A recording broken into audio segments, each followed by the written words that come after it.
everybody. I'm gonna do it today.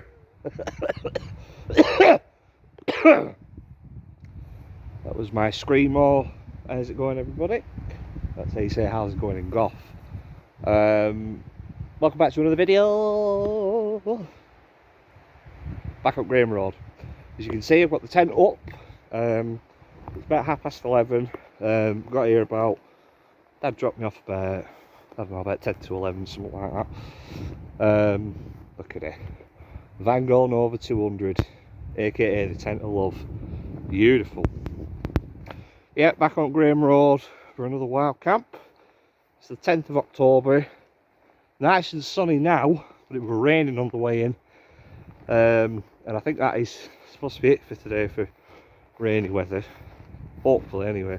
Not that I'm right asked. I was walking in and I was like, come on, rain!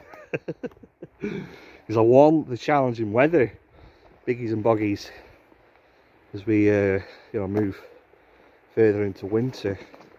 Obviously we're still in autumn, but that's what I'm here for. That's the shit I'm here for, biggies and boggies. Anyway, yeah, only here for a night. I've got my tent up early, squirreled all my stuff away, because I'm heading up on St Moors for a wild swim, and then I'm going to mooch on down the main road to the pub for a quick little pint, and then back here for evening time to chill out. So yeah, it's to be apparently anyway a clear night tonight, and then frosty tomorrow, so it's probably going to be quite cold, I'm wagering. So I'm prepared. I've got layers, which I'll show you all when we get back. And yeah, if you want to stick around, see how this latest adventure goes, please do.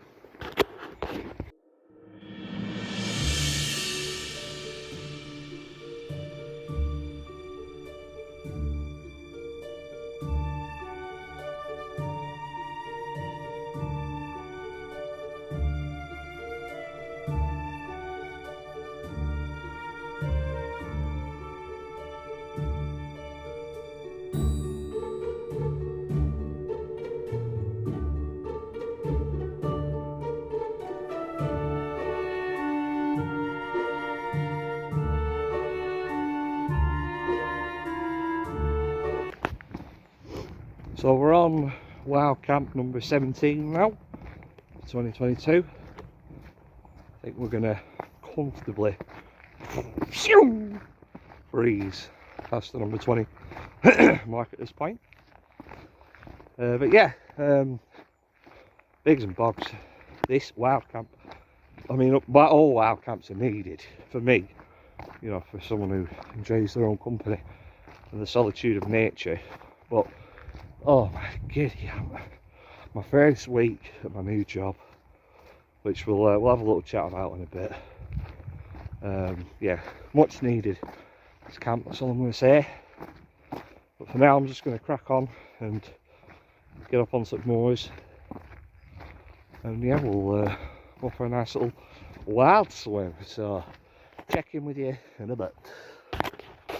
So we're en route now up to the pond, cow pond, infamous cow pond, where I always, you know, well, not always, but I like to go for a wild swim in there if the weather's semi-suitable. But yeah, what a first week at my new job. Tell you something, guys, it throws life into perspective sometimes when you have a change of scenery, and that is in massive part why I left my last job. And I don't really want to air too much dirty laundry, because I know there's people who watch my videos who used to work, who do still work at my old setting, but it's more filling people in who watch my videos from America and, you know, whatever, just where I'm up to at the moment.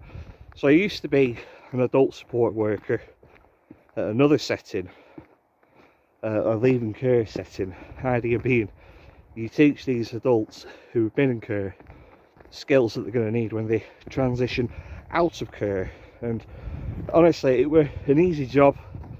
You know, I'd never worked in care before, took to it quite quick, like I say, easy job. I didn't find it particularly challenging, and I'll get to the point where I was just kind of turning up for the wage. And me as an individual, I don't operate like that. You know, money doesn't really interest me that much. Before my mum and dad jumped down my throat like, oh, you need money, Oliver. Yes, I know, mum and dad. I know you need money to pay your bills. But money as a commodity, as a concept, does not interest me. This is what interests me. This is what's in my heart, being outside in nature. So I can't just rock up to work for the wage. I need to get personal satisfaction out of my job. So yeah, like I was saying, it throws things into perspective, because my last setting was very regimental in the way it was run. Very regimental, to the point where I felt shackled with what I could and couldn't do as a support worker. I thought, I need to bail. So I'm working in a respite house now for children. Same kind, still a support worker, similar role, but man, disorganised, Biggs and Bogs. Disorganised ain't even the word. I've had like these wild camps in the past that I've tried where they've not gone wrong. They were more organised than this place where I'm currently working. Literally, like, I'm getting my shift per week. Per week, I'm getting my shift. And they expect you to work the shift, even if you might have plans. Like, you know, next Saturday, we're taking my dad to Blackpool for a flying lesson. You know, and the rotor's still haven't been released. So they come up to me and they're like, you've got to work Saturday, 15th October. I don't think so. Limitless care. Limited care is more like it. Yeah, very, very disorganised. Nobody really seems to know what they're doing when you're there with the kids and whatnot. I'm expected to be in Skelmersdale on Wednesday to support a lad who I've never met before. Mate, TBH, Redder, I don't drive. So I'm car sharing, apparently I'm car sharing with somebody who I've never met before, who apparently lives in Blackburn. See what I'm getting at, guys? There's a lot of, you know, what ifs. There's no absolutes with this place. One morning I got up and there was literally like a safe on the kitchen side with all the ligatures inside, wide open, when you're in a house with children who are vulnerable. I was just like, what? People administering tablets without gloves? Unheard of in support workers that Biggs and Bogs. Yeah, and the kids are great. I don't really have an issue with kids. Some of the staff some I've clicked with, some I haven't. That's inevitable in a workplace. You're not always going to get on with everybody. But when you're working in care, it can be quite an intense job at times, so it's at least important to try and gel with people. Because when you're working 24 hours in a house, it's not really work as such. You're living in the house, looking after these children. You know, they can be a bit much sometimes. Even if you're a very patient person, and, you know, much to my family's chagrin, I do believe I am quite a patient person, especially when it comes to kids. But you do still need a break from them, and that's where your colleagues come into it. You know, because that's who you've got to talk to. But yeah, some are a bit immature, some are a bit, you know, kind of full of themselves or whatever. I'm oversharing because one of my colleagues has subscribed. In fact, a few of them have subscribed to my channel, but who cares? Don't really matter. Point I'm getting at, Jam. Shout out Jam from Go Outdoors. If you're watching, please get me a job for Christmas at Go Outdoors. Anyway, oh, another thing as well, I'm contracted to work in a children's home in Blackburn, which is where I live, literally about a 10-minute walk from my house. And guess what? The house ain't ready yet. It just isn't. So I'm working in Ribchester, which, you know, it's not that far from Blackburn, but because I don't drive, it's my dad, shout out Dad, who's taxing me. So it's just a mess, Biggs and Bogs. Anyway, I think that's all I've got to say about that.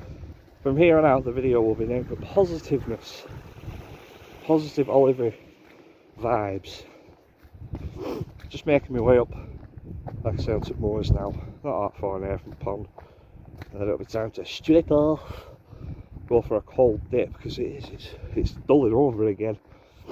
So yeah, we'll see what happens.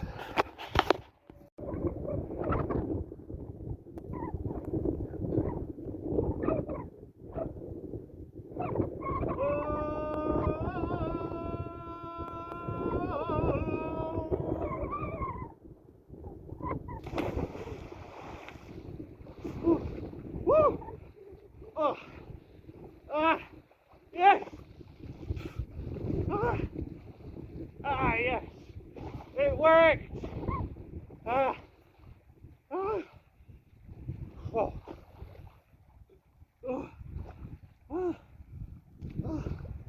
And that will wake you up. Oh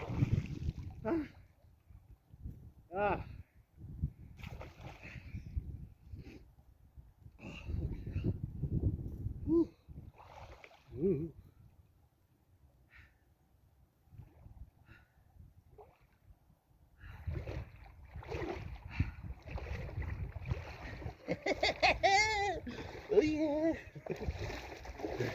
Woo, woo. Lovely and refreshing was that cannonball into the pond. Oh man. Yeah. That, I tell you what, that wakes you up. That kind of cold water hitting you suddenly. And you know, speaking of cold, as you can see, I'm out in the good old faithful army jacket, and I bet I've not worn this like for outdoor stuff probably since start of March, I think. But you know, we've said it before, how obviously it is getting colder now. We're in October and we're going through autumn and heading into winter soon. It is getting cooler, so I'm gonna have to start. I'm still in shorts. Still got the legs out, but I reckon I'm probably going to be pushing my luck towards end of October to retire the shorts again for another 5 months and throw the jeans back out again.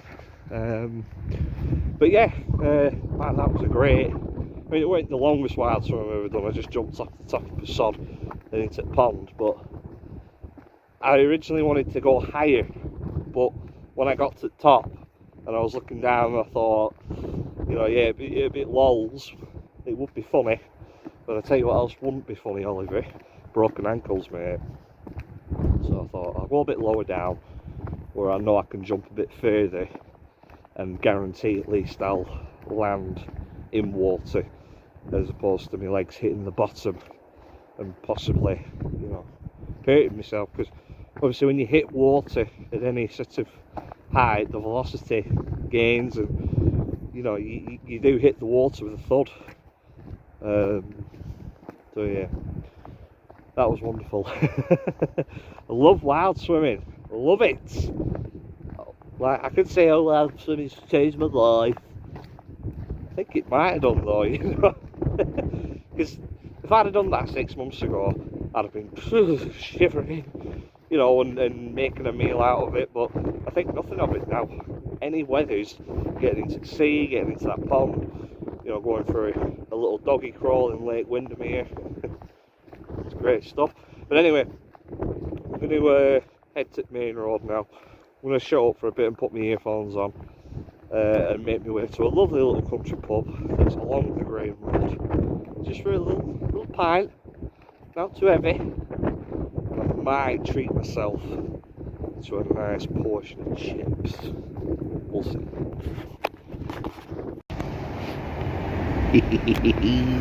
Yeah, buddy. So I'll warm you up after a nice cold wild swim.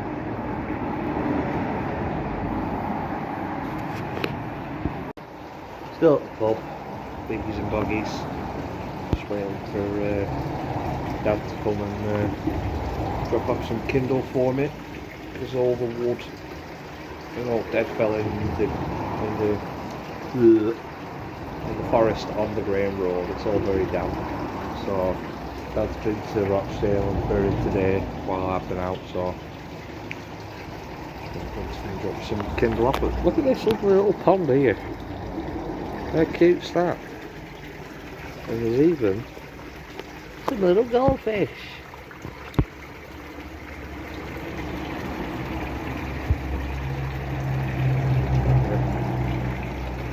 Hey guys.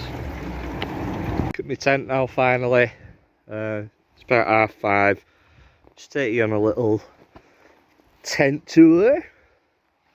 Looks like a bit of a shit tip at the moment, but got my air bed, got my 5 seasons sleeping bag, got my bivvy, which I'll wrap up in later on, and then Dad, the absolute legend, sorted me out with some fire starters, and these here, fire logs, right here. I've never used them before, so we'll see how that one gets along. But yeah, I've had a brew. Excuse me. Gathered a bit of wood. I'm gonna gather some more yet, because it won't be dark yet for another hour and a half or so. I'll probably have another coffee. Read my book for a little bit. But yeah, excuse me. But check this out here. This is interesting. Got all these mushrooms all over Gaff. They're everywhere at the moment. We're proper in mushroom season, and I'm pretty sure this here is what's called a chanterelle mushroom. The other reason I know that is because of these gills that are on the underside of the mushroom, and you shave them off just in case there's any little critters hiding inside of them. But these are edible, apparently. I wouldn't eat one of these unless I was actually with somebody that really was experienced on mushroom lore, but I'm about 90% sure this is a chanterelle, and again it's edible. So just leave that there. But yeah, not much more else to report. I'm going to go gather a bit more wood and then make another brew, read my book for a little bit, and then it'll be time to get the fire going. But I'll tell you something, it is like, see the tent slightly fluttering there, and the breeze in the trees. It's so windy in today because I'm down in the valley. Obviously it was windy up at Moors before when I went for a swim, and then when you got a bit further down towards the reservoir the wind stopped.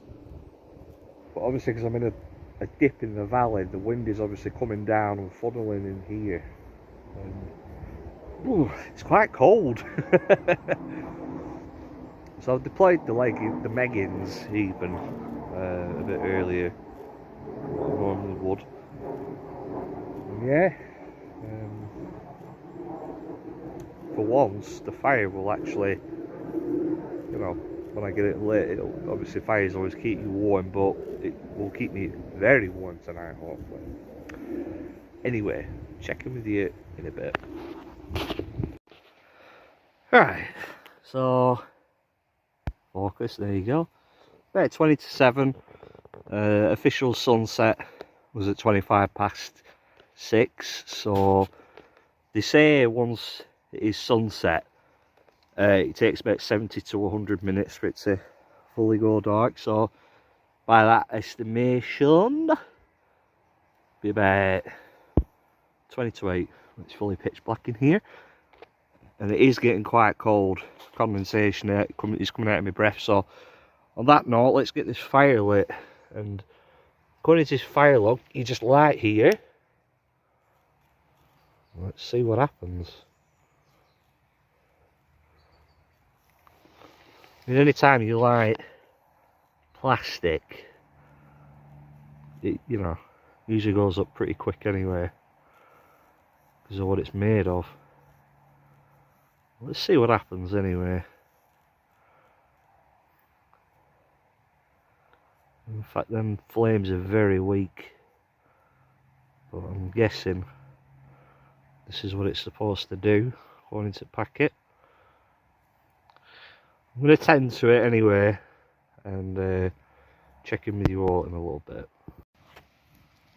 There we are, 10 minutes later. See, it's still kind of light.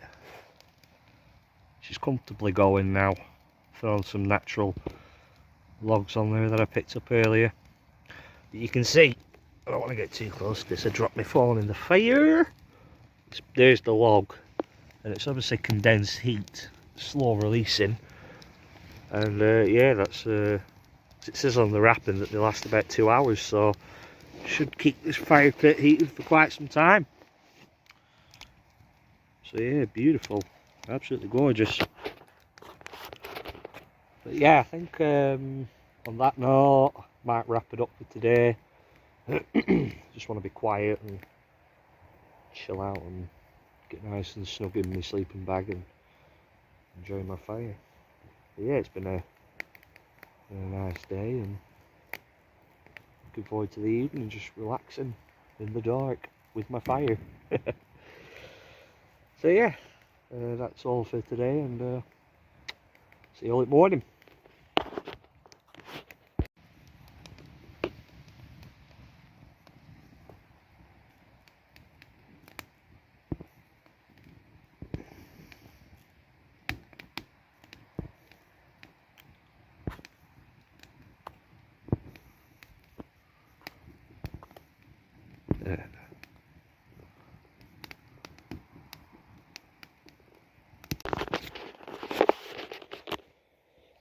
Good morning, briggers and broggers. Slept very well. Went to sleep about 11:15. Slept straight through till about 5:30, which was yeah, a little stint of sleep through really is that. Got up then and nipped out the tent for a wee, and I should have videoed it really. I don't know whether it would have picked up on the camera. The moon last night was bright, and when I was outside, the whole any spaces in between the tree canopy, they were lit up because of how bright the moon was. And well, I texted my dad earlier in the evening. He said the same, that the moon was really bright. Oh gosh! But yeah, I couldn't be asked going back into tent for the fall. Just one of them, briggers and boggers. But yeah, it's about 9 o'clock now. Just made a coffee, gonna have my breakfast, boys, and then at some point I'll be making a move. So yeah, see you in a bit.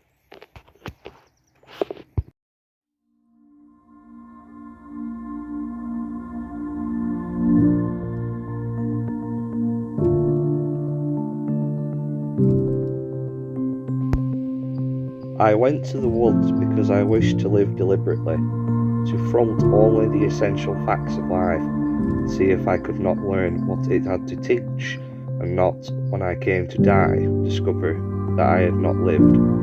I did not wish to live what was not life. Living is so dear, nor did I wish to practice resignation unless it was quite necessary. I wanted to live deep and suck out all the marrow of life.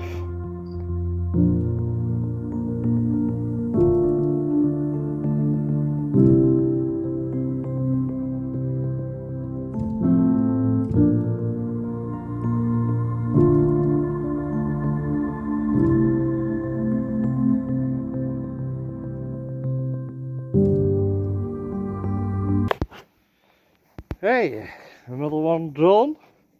Another camp in the bag. 17 out of 20. Ticked off the list. Packed up now, heading back to the actual grain road to go and meet Paps for some breakfast. So yeah, nice little half-an-hour walk to the cafe. And yeah, I think I'm just gonna wrap this one up now for today. Been another phenomenal wild camp. That was, I just love my little semi-permanent camp on the Grain. Such a nice peaceful area. I always sleep well whenever I come here. I think it's because I know that this is like, you know, quote unquote my territory. So yeah, I'll be back. As for what's coming up next, as you all know, filling you all in yesterday on how chaotic my new job is, all really depends on these stupid rotors, as to when I can get out again, weather as well. I've hopefully got a wild camp penned in with Mick McLaren from Winter Investigation Team for this month.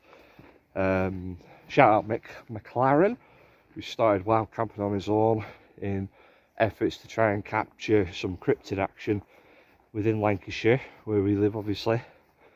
And yeah, I said I'll go along with him one time. I think we're going to camp in Roddlesworth Woods. Maybe we'll camp somewhere else, but I'd love to do a wild camp in Roddlesworth, because that's one of my favourite forests, is that, and we have been there before actually on this channel. So yeah, that'll be a much more sort of focused cryptid hunting video, as opposed to just me monkeying around looking like I know what I'm doing when I'm camping. So yeah, keep your eyes out for that one, and until the next time, subscribe if you haven't already, leave us a like if you want, comment if you want to, you don't have to, share it on social media if you want to, and I'll see you all further on down the road. Bye bye.